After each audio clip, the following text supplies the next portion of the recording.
तो बहुत स्वागत है आप सभी का एक बार फिर से खंडवा डिफेंस फैक्ट पर। आज की इस वीडियो में हम लोग बात करने जा रहे हैं एमका फाइटर जेट को लेकर। और हम सभी जानते हैं कि भारत के लिए एमका फाइटर जेट कितना ज़्यादा आवश्यक है और इसके ऊपर काम सिंसियरिटी के साथ किया जाना कितना ज़्यादा आवश्यक है। क्योंकि आज मॉर्निंग में ही हम लोगों ने एक वीडियो में डिस्कस किया कि किस तरह से AIP की रेस हम लोग पाकिस्तान जैसे देश से हार चुके हैं। एक तो पाकिस्तान ऑगस्टा क्लास की सबमरीन में AIP भारत से पहले इस्तेमाल करना शुरू कर चुका है और आज की परिस्थितियों में उसे चाइना से खरीदी गई हंगोर क्लास की 8 सबमरीन की डिलीवरी का रास्ता खुल गया है, जो कि 2026 से शुरू हो जाएगा।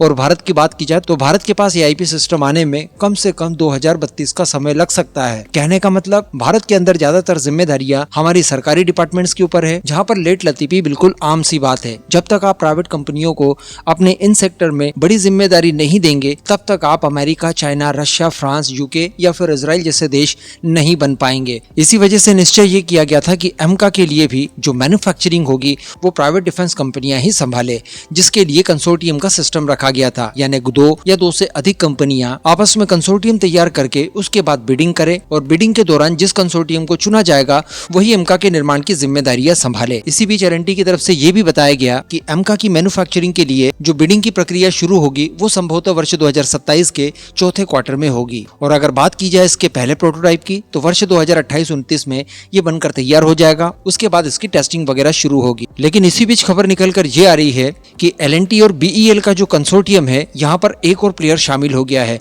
और इस तरह से ये कंसोर्टियम और भी ज्यादा स्ट्रॉन्ग हो जाता है। जी हाँ, यहाँ पर बताया जा रहा है कि डायनामिक टेक्नोलॉजीज LNT और BEL के कंसोर्टियम में शामिल हो चुकी है और अब ये 3 कंपनियां एक साथ मिलकर एक कंसोर्टियम के रूप में फॉर्म होती है, जो कि एमका को तैयार करने के लिए अपना प्रस्ताव देंगी। अब बताया जा रहा है कि ये कंसोर्टियम DTL के पास मौजूद व्यापक जो अनुभव है इनका, इसका इस्तेमाल करना चाहती है, जो कि हाई एंड टेक्नोलॉजी के निर्माण में LNT की उत्कृष्ट इंजीनियरिंग और BEL द्वारा तैयार किए जाने वाला अत्याधुनिक इलेक्ट्रॉनिक साथ ही एवियोनिक्स प्रणालियों का इस्तेमाल करते हुए एक बहुत ही ताकतवर कंसोर्टियम बना देता है। तो इस तरह की कुछ चीजें इस रिपोर्ट में बताई गई है।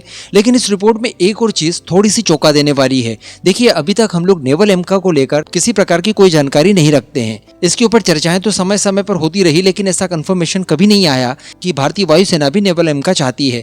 उनके लिए अलग एक TEDBF तैयार किया जा रहा है, जो कि टोटल 5th जनरेशन का स्टेल्थ जेट तो नहीं होगा, लेकिन वो इतना ज्यादा एडवांस होगा कि उसे -5th जनरेशन कहा जाता है। लेकिन इस रिपोर्ट में ये भी बताया गया है कि ये जो एमका तैयार करने के लिए LNT और BEL के कंसोर्टियम में डायनामिक टेक्नोलॉजीज लिमिटेड नए प्लेयर के रूप में शामिल हुई है। ये भारतीय वायुसेना और नौसेना दोनों के लिए 5वीं पीढ़ी के विमान तैयार करने का काम करेंगी। तो क्या यहाँ पर भारतीय नौसेना के लिए भी नेवल एमका बनाने की तैयारियां की जा रही है? ये बात थोड़ी सी चौंका देती है। लेट्स सी कि आने वाले समय में इसको लेकर क्या खबर निकल कर आती है। फिलहाल किसी तरह से कोई कंफर्मेशन के साथ नहीं कहा जा सकता कि नेवी के लिए भी एमका अलग से तैयार किया जाएगा। हो सकता है कि यहाँ पर TEDBF को ही ये लोग एमका के रूप में काउंट कर रहे हो, क्योंकि मेन स्ट्रीम मीडिया में अक्सर डिफेंस को लेकर खबरों में इस तरह की चीजें पाई जाती है कि वो स्पष्ट सिग्नल नहीं दे पाते। तो खैर कोई बात नहीं, अगर बनाएंगे तो ये बहुत ही अच्छी बात होगी, लेकिन अगर नहीं भी बनाएंगे तो TEDBF तो बन ही रहा है। इस पूरे मुद्दे पर आपका क्या मानना है नीचे कमेंट करके जरूर बताइएगा।